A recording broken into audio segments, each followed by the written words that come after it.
Are you struggling for consistency in your sim racing? Does your iRating look like a roller coaster? If so, we have good news for you. The way to get more consistent is to first understand what you're doing differently than the professionals. And VRS is the answer. With our competitive subscription, you will have the telemetry, setups, tutorials, and everything else you need to fully analyze your driving. Our data packs and the ability to compare your driving with the best in the world will show you exactly where to adjust your inputs, change your driving line, and shave seconds off of your lap times. And our powerful and precise Direct Force Pro wheelbase and precision pedals are being used by some of the world's best drivers. All these champions agree that VRS hardware is not just the best on the market, it's also priced well below the competition. So if you're looking to upgrade to direct drive and the best pedals in sim racing, VRS is your answer. If you want to get better, get faster,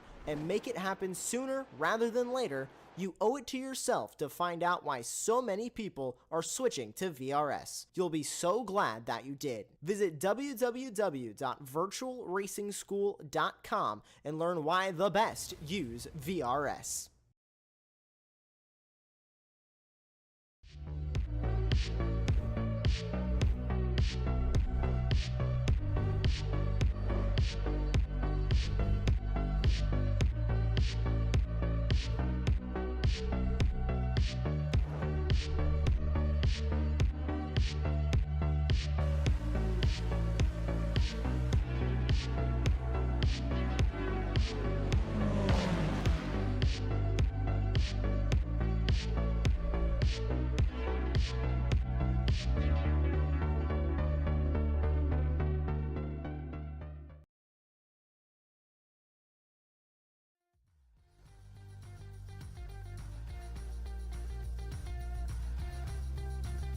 Well, good evening, everybody. Welcome back to Apex Racing TV, and welcome back to the Detroit Region SCCA Sim Racing Series presented by Superlap. This is round number 3 of the season, coming to you tonight from Long Beach.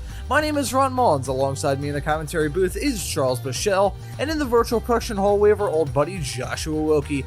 And now, Charles, we're rocking up to the most threatening track from this season's schedule. The tight confines of one of the most historic street circuits in the world is going to loom ominously on the minds of these drivers here tonight. But before we start psychoanalyzing the mindsets of these drivers coming into tonight's race, let me ask you what your thoughts are heading into tonight's race. Yeah, Ron, you're exactly right. This is the most technical circuit we're going to have during this season, and it is it is a fantastic track, street circuit.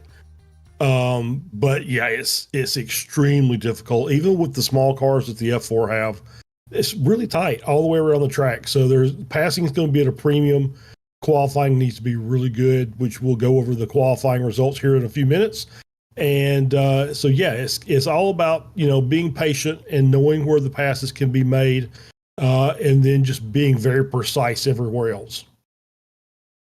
And just trying to have any sort of precision that you can is key to these races, despite the fact these Formula 4 cars driving a little bit like a go-kart with wings. You still want to try and be as precise as you can. We see it every single year with another historic street circuit in the world of open-wheel racing, that being the Monaco Grand Prix. The qualifying is always so exciting to watch at a race like that because the drivers have to be so precise and get every single steering wheel movement correct, otherwise they are going to be in for a world of trouble. But here with this series, going to expect a little bit of drama like that in the 30 minutes of racing action that we have coming up in the not too distant future. Qualifying session has already come to a close in this session, so we'll quickly run through what is going to be the starting grid. Of course, we will go through that before the start of this race. Kevin Rold ended up grabbing the pole position. That was a pretty good lap time for the driver of the number 3 car. There he is on track right now,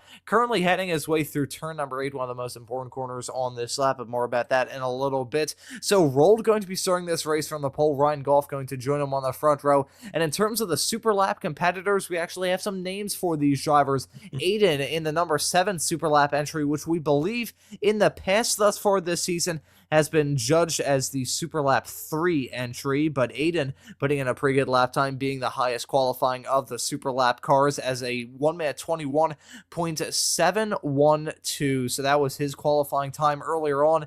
before we got this broadcast underway. But Charles, as we're seeing these drivers hit this racetrack during this warm-up session, noticing some real trouble spots already creep their way into the fold. This entire track is a trouble spot. Let's just be real about it. It's, you get the run down into turn one, and you've got to get your braking point exactly right. Your line has to be very precise. You don't have a lot of room for error. If you brake too late, you're into the tire barrier on the outside. If you go too wide, there is a yellow line to the far right that will give you a slowdown. And if you cut it too close, that inside curb on the apex will kick your car across the track and will cause real problems for everybody. And then it just gets worse from there.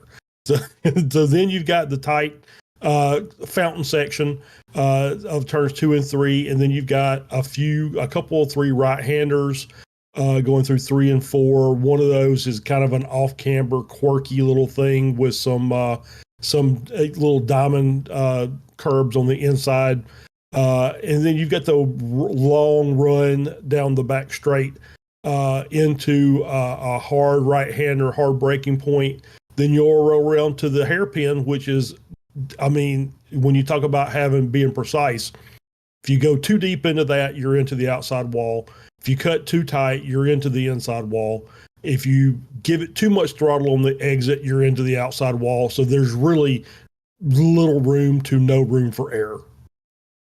No room to run or hide if you are these drivers. The barrier is going to loom ominously around this fantastic circuit in the world of motorsports. Still in the midst of this warm-up session, so before we get the racing action underway in just a couple of minutes' time, I think it's about high time that we hear about some of the fantastic partners with the DRSCCA Sim Racing Series.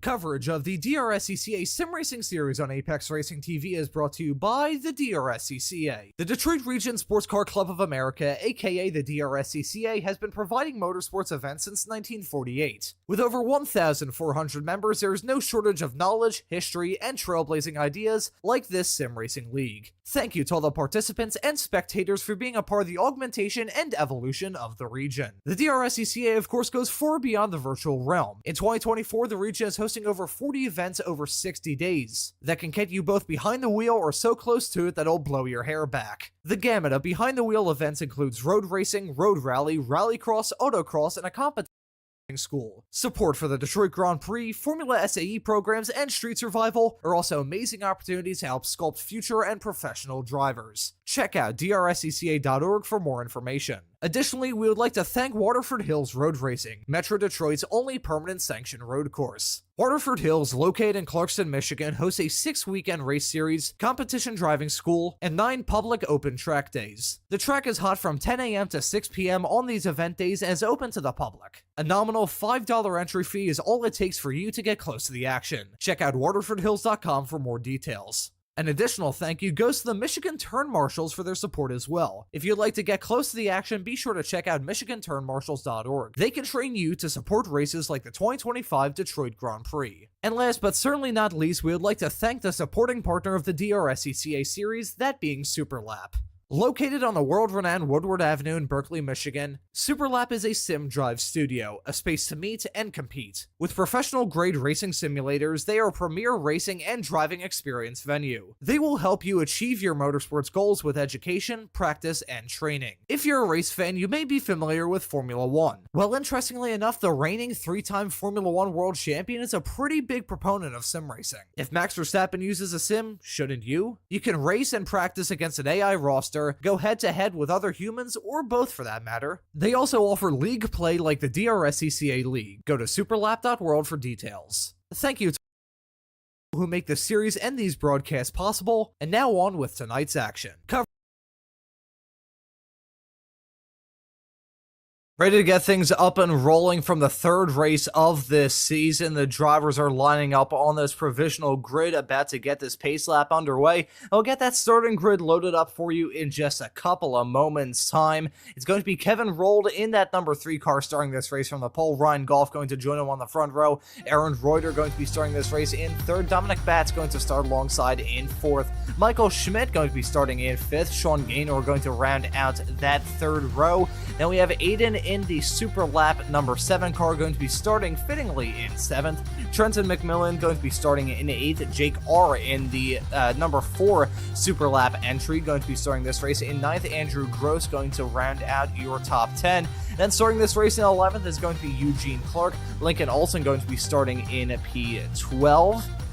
And we have only a few more starters left in this field, unless I'm very much mistaken. Just one more, that being Andrew in the number 1 Superlap entry. But ready to get things up and rolling from this race. Haven't even talked about thus far during this broadcast, but Russell Soto, who's been incredibly dominant thus far this series, the series admin, actually taking a week off here from this series. So that's going to leave a whole lot up to play for. I think my money's probably going to be on Kevin Rold. He's been very fast thus far this season. Already has a couple second place finishes on the board. So we'll see how things shake out for him here at Long Beach this evening. But ready to get this race underway. That pace car's made that hard turn to come down pit lane. The field's now in the hands of our pole sitter of Rold, waiting for that green flag to come out in a couple of moments' time and send this field barreling their way down into turn number 1. The green flag's down. The drivers are on their way. Looking like a pretty even kill start for both of our front row sitters. Rold, on the other hand, he may not have a good run hang down into turn number 1. You can see a car already starting this race from pit lane. Not sure who that is. We'll touch on that in just a couple of moments.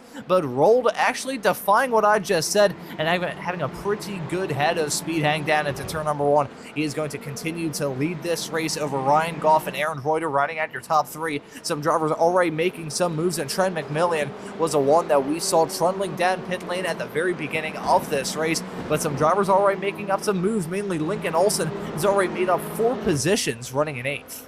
Yeah, good start by Olson. And yeah, McMillan just said, you know what, I'm going to start from the pits. I'm not comfortable with this, starting on the grid. So, sometimes that works out in your favor. You could miss an early crash, but everybody got through the first lap clean so far. And yeah, as you said, Olson and Gross is up 3. Andrew M at Superlap is up 3 also. So right now, all the Superlap cars running in a nice little pack, but right in front of them, we got a fight going on with Olson and Gross heading down into turn number 9. It's a good overtaking opportunity for these drivers at the end of the back straightaway, heading off to the parking lot section before the end of this lap. It looks like he's going to be able to get that move done. But Kevin Rold in the number 3, going to be completing the first lap of this race with the lead, about 1.1 seconds between himself and Goff.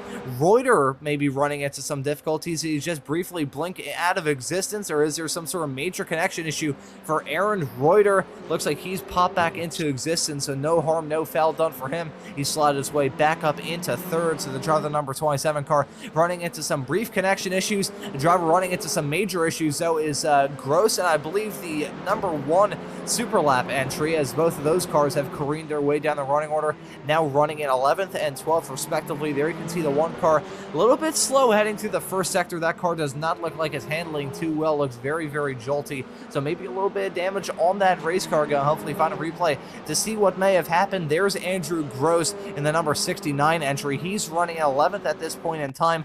Gotta take a look at a replay to see what went wrong hang down into turn number 1. Yeah, coming down into turn 1, we talked about it at the beginning of the show.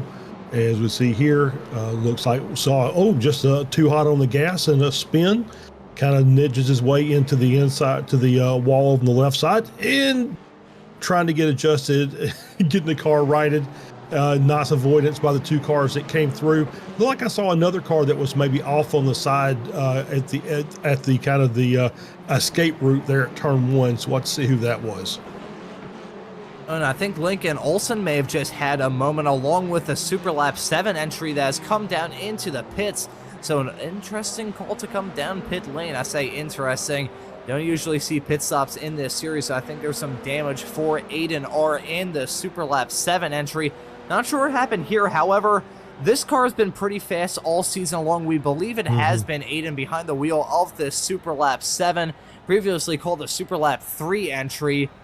He's won both of the races thus far this season in the Superlap category that we like to keep tabs on. But speaking of the overall lead, Kevin Rold has lost it. He's now slipped his way down to third, so I think a big mistake for the driver of the number 3 car. He was leading quite comfortably over Goff and Reuter, who were running in second and third. However, they've run into some difficulties. Going to try and find the replay to see what went wrong to give the lead of the race to Goff and the number 8 car.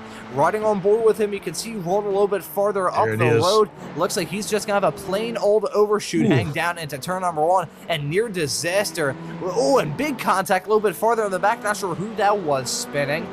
May have possibly been Gross that just hit the wall a couple of moments ago. Yeah, I think it actually may have been Dominic Batts that actually hit the wall. Yep, looks like Gross gets through there cleanly. And as we see another car off, that looks like Aiden R and Andrew M. Both of the Superlap, 2 of the Superlap cars have towed back to the pits.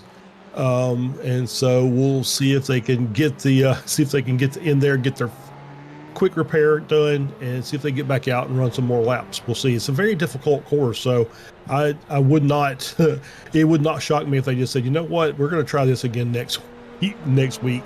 So we'll see what happens. Yeah, I think trying your first sim racing experience at a racetrack like this, even if it isn't your first sim racing experience driving around this track, can be brutal. As we just saw from Dominic Batts, big contact into the outside wall coming out of turn number 1. It's a tough mistake from him, an easy mistake to make, however. That's going to take him out of contention in this race. He's currently running 31 seconds behind this man, Ryan Goff, in the lead of the race. So Batts, with that small little mistake, going to drop him out of a top 5 running position and careen his way down the running order. But looking at the fight involving the front 3, which have really broken away from the rest of the pack, Goff, Reuter, and Rold, running P1, P2, and P3 respectively, all covered by about a second and a half, and I think Goff and Reuter may start to battle in the not-too-distant future. Pretty evenly matched pace-wise, with Reuter actually a little bit quicker last time by. Yeah, they are pretty close, and the 2 cars in the back, Reuter and Rold, are both getting the benefit of that draft. Rold actually gets a bit of a double draft there from the cars in front, and that's keeping all these cars, at least semi-close together. They're all separated by 1.6 seconds, the 3 cars. As we see Gaynor coming through there, he's about 4 seconds back of Rold in 3rd position. So the draft does help. There's enough straightaways on this track that you can get a good tow and maybe pick up a couple tenths. As we see Goff really sketchy coming through that corner. He works his way down into turn 6, going down into down the back straight, which I want to always call shoreline, but I don't think that is what it's called. I think shoreline is actually the front straight. Yeah, I think of a name for that. I know they run under, maybe it's the convention center that they're running under going down that back straightaway. Not really sure what exactly that is, as we see Reuter once again blink out of existence. Will he pop back into view, or is this going to be another issue for him? Gotta say, when we were joined in the practice session earlier, gotta say Aaron Reuter was picking up some pretty high ping numbers, so internet connection can always usually mess with some of these drivers and their chances. Reuter, and now finally actually, no, he has not reappeared at this point. So Reuter, spending the past 15 seconds, disappeared off the mortal plane.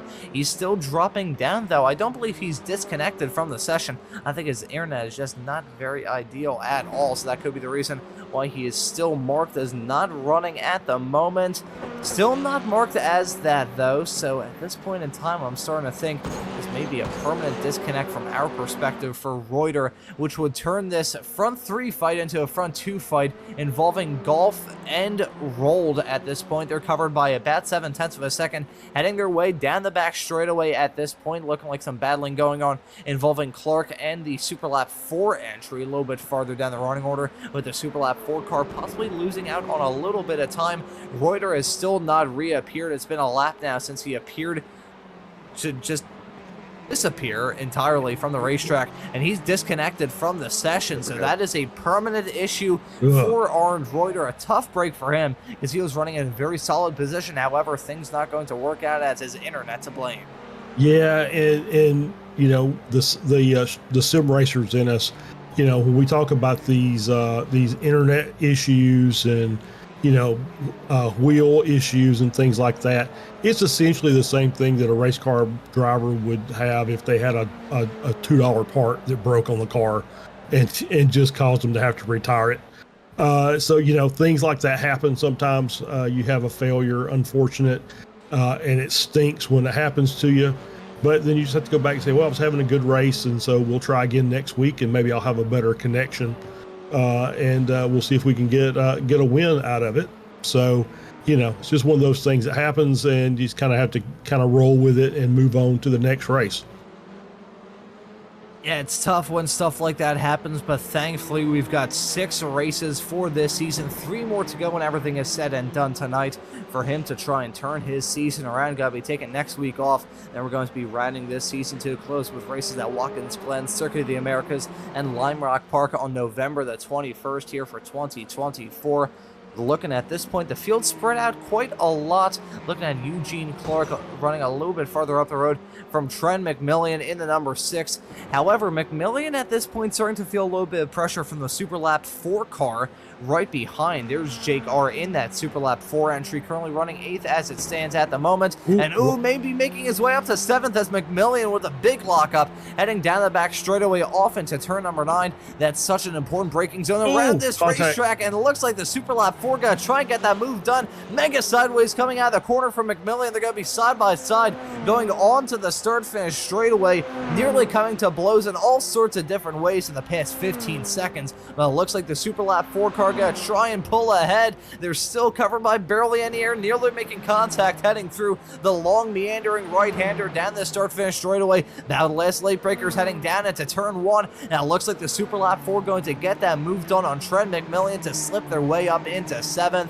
That was some incredibly close battling, and I think they should be counting their lucky stars that they didn't come to blows. Yeah, for sure. Yeah, McMillan just made that mistake with a little brake lockup going into the Firestone turn. As I've got the track map up now, and I can tell you the backstretch is called Seaside as opposed to Shoreline. So anyway, yeah, it's a great bit of driving by Jake to try and capitalize on that mistake. Takes it to the inside, fights him all the way down the front straight, outbrakes him into turn 1. So great bit of driving from Jake R at Superlap. Yeah, that was a brilliantly composed overtake, and he's now starting to pull away from Trent McMillan. That gap is about a second between those 2 cars as it stands at the moment, with a tick over 11 minutes on the clock. There's Jake R in that Superlap 4 entry, currently running 7th as it stands at the moment. 10 cars left out there on the racetrack. They're all covered by about 45 seconds. Gotta say, there may have been a moment involving Golf in the not too distant past, as he's lost out on a whole lot of time. Now slipped his way down into 2nd, I should say, as it looks like Grold has gotten the move done to re-grab the lead of this race. There's Ryan Goff in the number 8 car, and there's Kevin Rold heading his way through turn number 8 right now. So I think there may have been a mistake possibly involving Goff, as that has now cost him out on a whole lot of time and cost him the lead as well. Also a moment possibly involving a Superlap 4 car. I saw them careening their way down the running order just a couple of moments ago. Riding on board with Kevin Rold, you can see he was right behind Goff at the time, and it's a simple spin coming out of turn number 5. That corner is such a pain in the butt in all sorts of different race cars. You can see just from that camera angle that we have, the wonderful cameras that we have here on Apex Racing TV, you can see the track falls away from you heading through that corner. A little bit off kilter, a little bit off camber. You got the menacing barrier on the outside, and it just wants to either spin you around or drag you out to the outside barrier. Sadly, though, it looks like Ryan Goff going to be the one getting hit by that bullet first. Yeah, that's one of the most difficult corners, not just here, but in a lot of racing circuits, because as you said, anti-camber, those diamond curbs on the inside, you want to try and clip them if you can, but you take too much, it basically just unsettles the car, and then you're trying to fight the steering wheel and fight the car to get it around the corner. to make sure that you don't hit the outside barrier. And as you see, he looked like he got the car turned enough, but then just too much throttle, kind of lost the rear end of the car. Probably wasn't quite settled down from the amount of curb he took on the inside, and that cost him the position. He's back down to P2, rolled in the lead, and it's a 7.5 second gap. And apparently Gainer's had some issues as well, because those 3 cars, as I said earlier, were a second and a half apart, and now they're 14 seconds from first to third. I gotta say, earlier on in this race, Gaynor slowly started dropping back. However, that gap has ballooned as of late. Looking at a fight, though, involving Lincoln Olsen and Schmidt. Looks like Olsen going to get that move done after Schmidt having a moment coming through turn number 9. So that's going to concede that position. Lincoln Olsen now slipping his way up into 4th.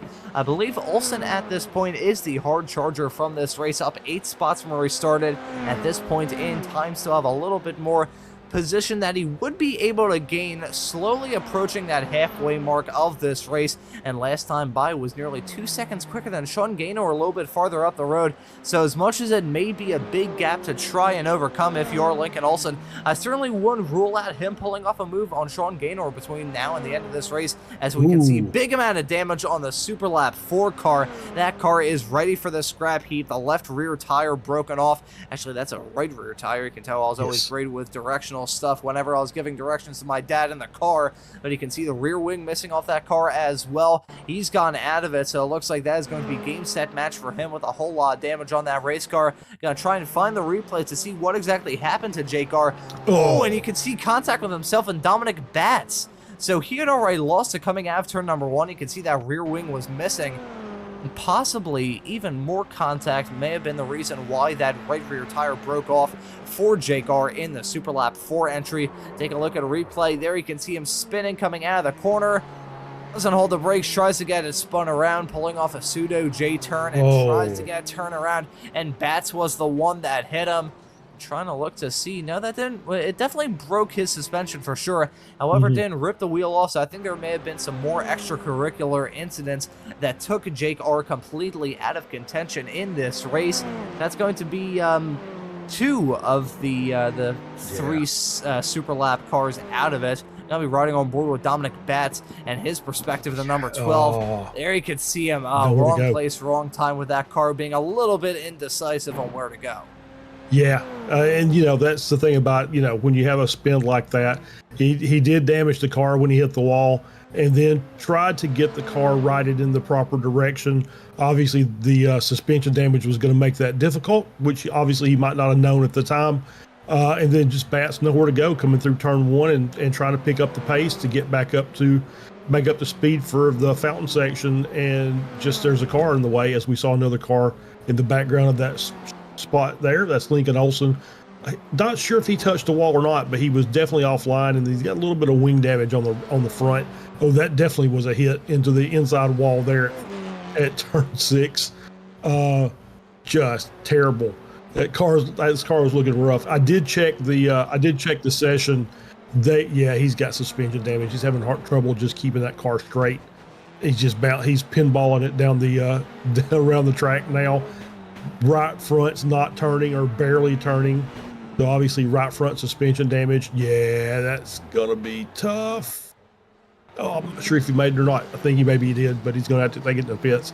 And as I was just getting ready to say, I did check the session. There are no fast repairs. So these guys are coming into the pits are going to either have to sit and wait for the repair to be done. That one might not be done in time with 13 minutes left in the race. So this may be just people just falling to the wayside as we get near the end of the race. So a whole lot of drama befalling a lot of these drivers in the past few moments. It's now brought this field down to just 6 cars around this racetrack at this point in time. Some of them down pit lane, pretty much for completely extensive repairs that are going to leave them down in the pits between now and the end of this. I'm curious as to whether or not we're going to have any Superlap cars actually take the checkered flag on the race circuits. I believe the number 7, he's still in the pits, currently 8 laps down. The Superlap 4 car, they're not going to be rejoining it, as that has some pretty significant damage for them. That's going to take them out of contention. I believe Dominic Batts has left the session. I think we may see Lincoln Olsen possibly rejoin the race in the not-too-distant future. However, that remains to be determined. With about 12 minutes left to go in this race, there's the number 16 car of Lincoln Olsen. That was a pretty significant amount of damage on that race car. You can see it is a scrap heap of Formula Fords at this point. Some of those spare parts and some of the parts that have just been left out there on the racetrack probably sold on eBay at this point in time, knowing the other way that Californians can be very crafty, to say the very least. But with the field spread out at this point, I'm going to bring up a potentially contentious topic, shall we say, during this broadcast, Charles. We were talking about turn number 5 and the incident that happened earlier on in the race involving Ryan Goff, which caused him to spin and lose out on a whole lot of time. Ever since, that's now 24 seconds to himself and Kevin rolled in the lead of this race. But that got me thinking. I got my brain stirring. That could be the reason why my room is smoke-filled at this point. I've been thinking too much. But I've tried to put together a list of some corners in iRacing that I just simply cannot get right. So I've got it going right now. And Charles, I've got only 3 here, and I want to ask your opinion on these. Long Beach Turn 5, we've already talked about that. Watkins Glen Turn 9, so that's coming out of the boot section. The third to last corner around there, and turn number 5 around Aragon. So how do you think of those that I've put together thus far? Well, the first 2 I would completely agree with, and they're both similar in that they're kind of either off camber or in the case of Watkins, kind of mixed camber, because of the way the track joins from the boot section to the what they call the NASCAR straight, that NASCAR back straight. That basically creates the short course. Because of the way that the track comes together, it is kind of a bumpy and kind of mixed camber corner. It's very difficult to get right. Very easy to lose the rear of the car there. As you said here, turn 5 here, yeah, it's very difficult. Oh, this corner's not necessarily the easiest in the world either. Aragon, I will say I've never driven Aragon, so I cannot speak to that. I'm trying to think of another one. For me, it may be the Degners at Suzuka, just because of the speed that's involved in those 2 corners. Just very, very difficult to get right. And for whatever reason, Lesmo 2 at Monza always seems to catch me out, especially since they've changed the off tracks. But I think that's just my driving more than it is anything else. But so I will throw the Degners at Suzuka in there in that group as well.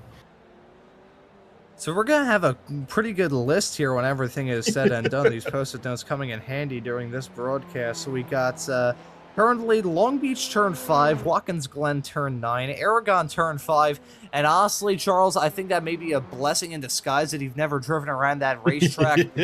Maybe I may be a little bit biased here. I mean, I've watched MotoGP in the past. I wouldn't say I'm a super fan of MotoGP, but a lot of these like motorcycle design circuits that have been introduced into iRacing over the past few years, I can never really get a good groove around them. I had to purchase this track, and our producer Josh can attest to this because he was a producer for that broadcast. I had to buy that for a broadcast of the Apex Racing League Sports Car Series earlier on this year, and I remember doing some test laps around that racetrack, and I believe the, which is now out of date, the BMW GT4 car, which was still in date at that point in time. I remember driving that combination, and the track really felt like, it felt like a businessman's cheaply dressed up $3 Hungry Man frozen meal. That's the best way I can describe it. It just tastes like flabby Salisbury steak and mashed potatoes that resemble gravel more than anything else. That's my personal experience driving around Aragon. Kind of the same feeling with one of the newer... Oh, boy. I just got distracted a little bit, saw something moving in the corner of my eye. There's a spider on the wall. I kid you not, he's now behind my acoustic foam. So, not going to be sleeping very well tonight, full transparency, folks. I have a slight irrational fear of spiders. That is something that I'm going to deal with after this broadcast is said and done. But anyways, talking about another motorcycle-oriented racetrack. Oh, the spider has hove its way back into view. Yeah, Charles, I will tell you, and I'll just phrase up this question for you and ask about one of the newer tracks added into iRacing just a couple of seasons ago. I think of the name of it now. The name is, for some reason, escaping me at this point. It's a track in Spain, so very similar to Aragon, same sort of location, so to speak. Navarra. There we go. Navarra. Thank you very much, Josh. So have you gotten a chance to drive around Navarra as well? I have not. No, as a matter of fact, I don't even think I own Navarra yet. I don't think I've had to buy it for any reason. I own Jerez, only because I was forced to. But I think every track has its, well, okay, I won't say every track. Most tracks have their little touchy spots here as we're looking on board with the seemingly last battle on the track between Trenton McMillan and Andrew Gross. They're basically in a dead heat. This is a battle for 5th place as they're working their way around the Firestone turn and into Indy left. We roll into the hairpin. Got to get that car turned, get a good exit. Nice job there by Gross and McMillan both. So they're going to battle, see what kind of draft Gross gets down the front straight here. As it's closing up, it's getting a little tighter. About 0.3 of a second gap between the two cars. Looks like he's picking up about 1.5 tenths down there. So if he can get a little bit closer, coming out of the hairpin and get a good run, he might have a chance to make a pass here in the next couple of laps. And the little lockup from McMillan there going through Fountain is not going to help matters for him. Keeping my eyes peeled on two separate things at once, looking at this fight between McMillan and Gross, looking at the spider on my wall, and also looking at the fact that Golf has come down pit lane. So not sure what has happened there to the driver on the number 8, possibly picking up some damage. We've seen him get very flirtatious with those walls thus far in this race, so maybe getting a little bit too adventurous for his taste, going to bring that 8 car into the pits, and I think there may have been some incidents to spur this run down pit lane. So I think I'm going to try and get the spider taken care of, Charles, and I'll have you take a look at this replay of Golf. No worries as he's coming into the hairpin. Really tied into that. Yeah, it's just a little over slow, and he's come in, so maybe he has some damage. Kind of looking at the car, I don't really see anything that's maybe bent or just kind of strange. That it's like, as we see the 69 car of Andrew Gross roll around the opposite direction. He gets the car righted, that's coming out of the hairpin down to the front straight, start-finish straight. And that basically puts the wrapper on the battle that we were looking at earlier between McMillan and Gross. As we see Aiden back out in the Superlap car. Car number 7 has returned after 12 minutes and 54 seconds down pit road for repairs. So he's going to come out and see if he can pick up a couple spots. He's 3 laps behind Jake R. That's running and currently sitting in P9, but in the pits. So with about 3.5 minutes left, maybe he's got enough time to get those 3 laps. We'll see. We'll see if he can get the car wrapped around. It's only about a 1-minute-and-20-second lap. So there's a potential that he could get those 3 laps and actually get a pass for positions. So that would be awesome, as I'm sure Ron is still trying to furiously set his house on fire with the spider that's in his room. Oh, congratulations. Yeah, I was really worried, not about the fear of spiders notwithstanding. Okay, full transparency, folks. I think I've talked about this a little bit throughout this series thus far, and talking about my membership with the SCCA and running in the Philadelphia region for as long as I did. But being from Philly, I must assure you that some of the creatures that we have just walking around the streets, like the squirrels and stuff, are usually a bit more wild than the wild animals that we have in the zoo. So the spider was kind of worrying me, just because I'm not sure where that spider has been, and also really terrified that it was going to drop into my broadcasters issued chilled filtered water that us broadcasters and professional loudmouths always have to have with us whenever we're on the air. But thankfully, I think I got that spider taken care of. That should be a game set match in terms of that. And speaking of game set match, looks like Golf has left the session as well. So that's going to reduce our field count at the moment to just 6 cars out there on the racetrack, only 4 on the lead lap. Rolled has just absolutely driven away with it in this race. The driver of the number 3 car faced some setbacks in the early stages. However, things have come out good for him. He's going to come out of this race smelling like a rose. He's only got about, I think it's only going to be, will it be 1 lap or is it actually going to be 2 laps? I'm trying to see. Yeah, would it possibly be just, I think he's going to cross the line with just enough time whereby he will have to do another lap. I mean, he can afford to probably just stop at this point and make sure that he's not going to be doing another one, considering he has a 46.7 second lead in this race. But nope, he's still pushing that car to the limit of adhesion. If he ends up in the barrier, though, there's going to be the choke of a lifetime. No offense, Kevin, but 47-second lead. Don't stuff it at this point, man. Yeah, I mean, his last lap was about 10th and a half off of his best lap for the race. So he is definitely keeping his foot on the throttle. So he's feeling comfortable. That's a lot of curb there on the inside. But let's give a shout out to our second, third, and fourth place runners. Michael Smith up 3 positions. Solid race, not setting the world on fire with his lap times, but doesn't have to because he's still on the track. Eugene Clark up 8 positions. A minute behind the leader, but still, once again, on the track, making laps. And then Trent McMillian started from the pits and is now up into P4. So he has managed to outlast 9 other cars to get back up to the 4th spot. And he is slowly making his way up to Clark. I don't think he's going to have enough time to make up 10 seconds, but he's got some pretty good pace in the car. So, yeah, who knows? With this track, you never can tell as they're coming around, and they'll be taking, Roll will be taking the white flag next time by. Actually doing it this time by just saw him in the back of shots as we were following McMillian coming up to lap. The driver running in 4th position at the moment, just at the fastest lap of the race too. So even though he has a commanding lead at this point, treating this race like a track day more than anything else. But Kevin Rold going to be heading his way through turn number 4 and 5 in a couple of moments time, coming close to be lapping McMillian.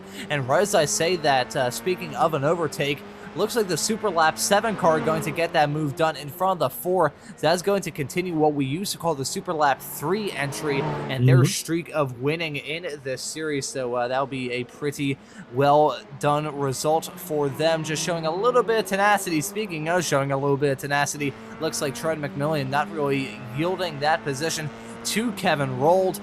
He doesn't really matter, though, because he has a massive lead in this race. Kevin Rold has not put a foot wrong at all. Actually, I say that made a mistake earlier on in the race, which did cost him the lead, but the drivers that overtook him had some bigger mistakes towards the end of this race. Reuter for deciding to go with a serial box as his Wi-Fi router and a mistake involving golf. But Kevin Rold, meanwhile, he is going to be the one smelling like a rose and being victorious here at Long Beach. There's a checkered flag for Kevin Rold, and he is your winner from the 3rd round of the DRSCCA Sim Racing Series presented by Superlap. And we're going to have to wait a whole lot of time before we see the next car cross the checkered flag. I think the next one may end up being the Superlap 3 car, maybe. There's Michael Schmidt. See him going down the back straightaway right now, so he may end up being the next one. Actually, no, it was the Superlap 3 entry, so the driver of the number 7 car going to be taking the checkered flag, the top of the Superlappers. Looking through the scrap heap of Formula 4 race cars left on pit lane at this point. Charles, it must be said that we were kind of expecting it heading into a race like this, but still saw a little bit more attrition than we've had at any point throughout this still very early season. And it's to be expected. This is, like I said, this is one of the most difficult tracks on any schedule. Anytime you put this track on there, you know what you're in for. We've seen some great racing here throughout you and I are broadcasting, where we've got dominant cars. And then we've had some great battles as well. But, it's the attrition level is always high here. So this is not unexpected. Even these guys that are real life racing drivers in various disciplines, Long Beach will catch even the most experienced driver out. And if you need any further example, go back and look at the IMSA race from last year. So where you've had GTP cars just driving straight through turn one and causing major catastrophe. So, it's, these guys are no different than those guys.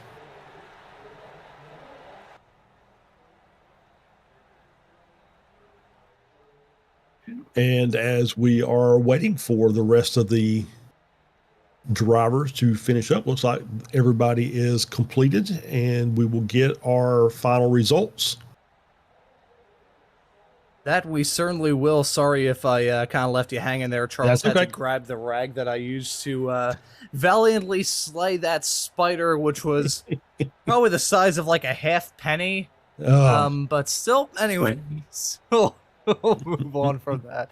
Oh boy, Kevin Rold going to finish this race at the front when everything is said and done, taking gold. For Rold, it was a very good drive for him. Michael Schmidt going to finish 53 seconds back in P2. Eugene Clark going to round out your podium in third. Trent McMillan going to be the last of the cars finishing on the lead lap, just barely in front of our race leader of Kevin Rold. Andrew Gross going to be the last of the cars to actually take the checkered flag. Well, actually, the second to last car to take the checkered flag, the only one doing so, just one lap down. Then most of the rest of these cars ran into some sort of difficulties. Ryan Goff was running in P2, however, things really went downhill for his race after a series of mistakes. He ends up classified in 6th. Lincoln Olsen finishes in 7th. Sean Gaynor finishes in 8th.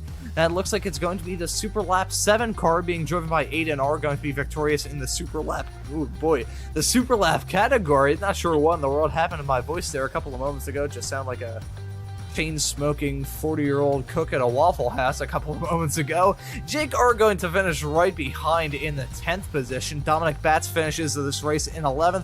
Aaron Reuter with some connection issues going to finish down in 12th. And Andrew M, the final Superlap car, going to be the final driver classified from this race here at Long Beach. And it looks like we got one driver waiting in the interview waiting area, that being Kevin Rold. So Charles, would you like to have a chat with our race winner, Kevin Rold? Yeah, let's bring Kevin in here and talk to him. Kevin, congratulations on the win. We kind of talked about this at the beginning of the broadcast, that this is very much a race of attrition, and it turned out to be that way. Yeah, absolutely, Charles. I think more so than I expected. Every lap I came around, I saw more and more people in the pits or far back on my relative, but definitely a tricky race. I certainly made a few mistakes myself. I know on the second lap I ran deep into turn 1, ended up blocking up. I think I was running the warm tire line there and weren't quite up to temperature yet, so I made it harder than it had to be. Yeah, for sure. It's, we talked about this, and even watching real life racing, if you remember the IMSA race from a couple of years ago, the GTP cars just causing all kind of catastrophe in turn 1. It's always a trouble spot here. So where do you think the biggest issue for you was during the course of this race? For me, I was struggling with, I believe it's the turn 5 chicane, or not chicane, sorry, the curbing on turn 5. This car, every time you hit it, you don't really know what's going to happen, so you're kind of praying every time you turn in and hope the car is not going to bounce off the curb and into the wall. So for me, I was really struggling turn 5 for the most part. And braking zone into turn 1 was a bit tricky too, but once the tires get up to temp, that one's not as much of an issue. Yeah, that seemed to be what we saw the most incidents overall during the course of the race. So we got Watkins Glen, and not in next week because we're taking a week off for Halloween, but in 2 weeks we're going to be back at Watkins Glen. And what are you thinking about that? Absolutely. I think I have a lot more experience at that track versus Long Beach, so it should be a track I'm a bit more comfortable with. Not in this car necessarily, but I think overall I've driven quite a bit more laps at Watkins Glen. So I'm definitely looking forward to that one. I think it's a track that allows good racing, especially for these cars. Should be an exciting race. So I'm definitely looking forward to it. All right. Well, we'll close that out. We'll let you give your thanks and mentions before we let you go, and we'll see you in a couple of weeks. I appreciate it. Thank you guys for putting on the stream. Thanks for DRSCCA for hosting this series, and thanks to Superlap as well. They've been a big help in putting on this series, so thank you to everyone. Thanks, Kevin. Congratulations. Yep. Thanks, Charles.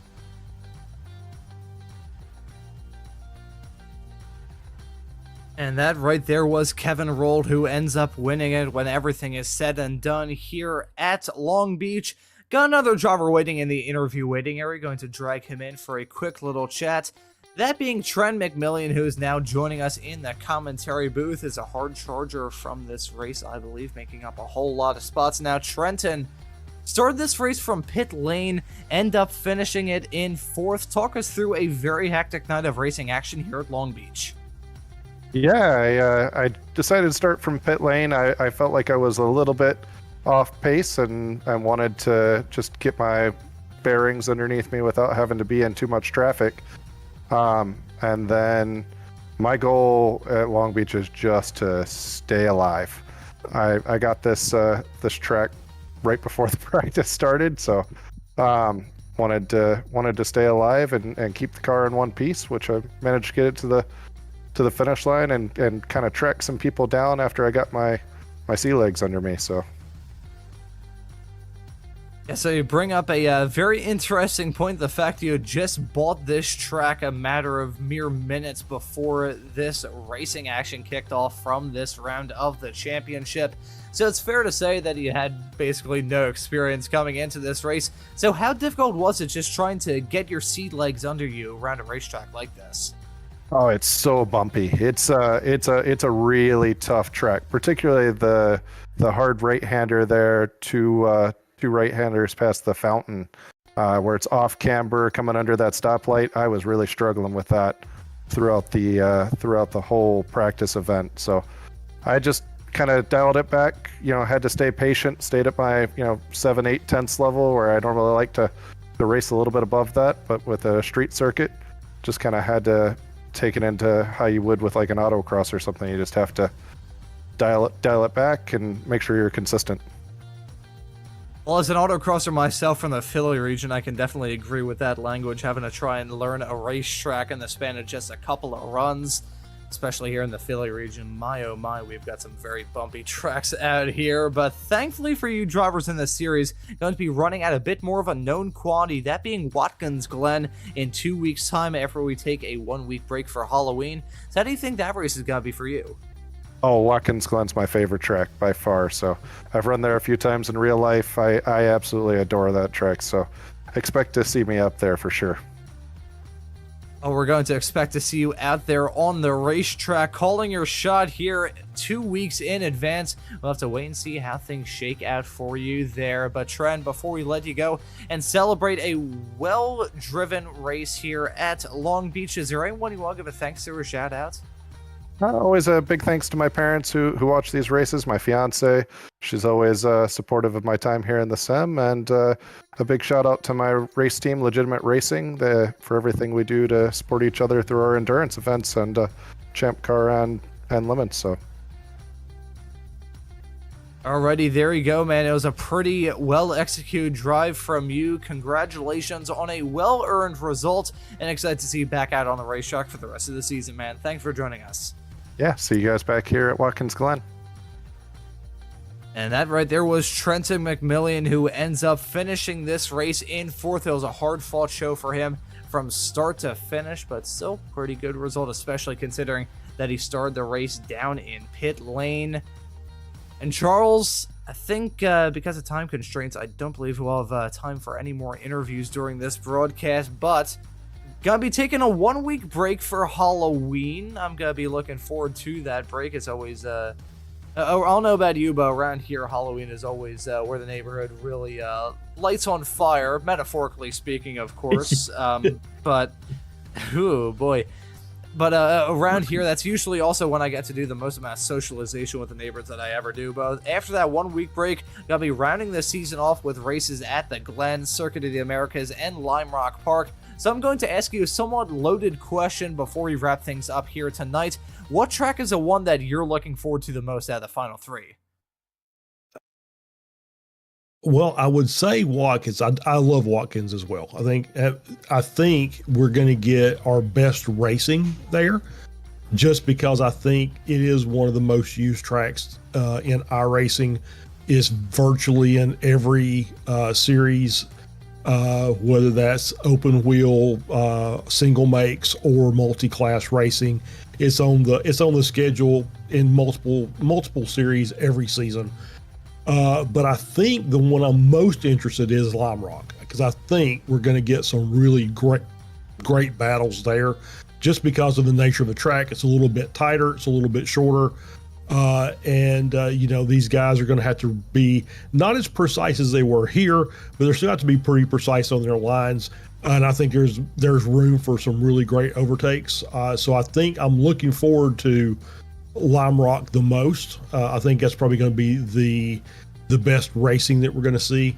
But I think Watkins is going to be some really good racing as well. And of course, I always like Watkins Glen.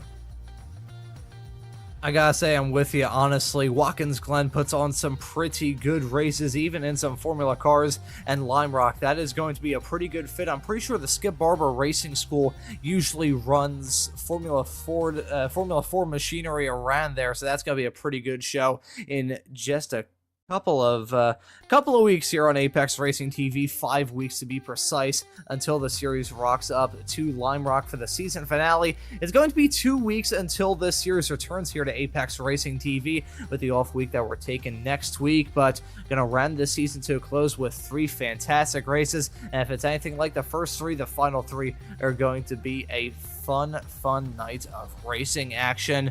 But I think for this broadcast tonight here at Long Beach, that will just about do it. So for myself, Ron Mullins, Charles Bichelle joining me in the commentary booth, and Josh Wilkie doing a fantastic job working all the cameras in the virtual production hauler, I say thank you all so very much for watching. Have a great rest of your night, and we hope to see you all wherever it is in the not too distant future.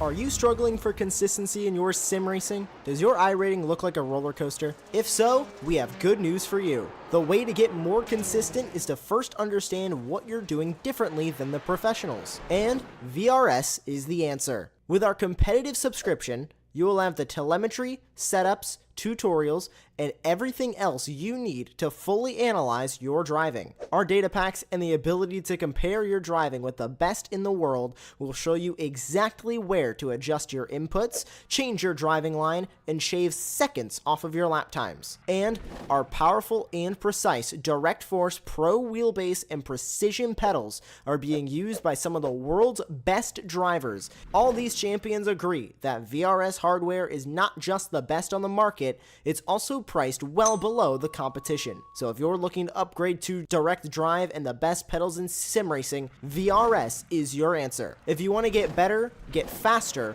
and make it happen sooner rather than later, you owe it to yourself to find out why so many people are switching to VRS. You'll be so glad that you did. Visit www.virtualracingschool.com and learn why the best use VRS.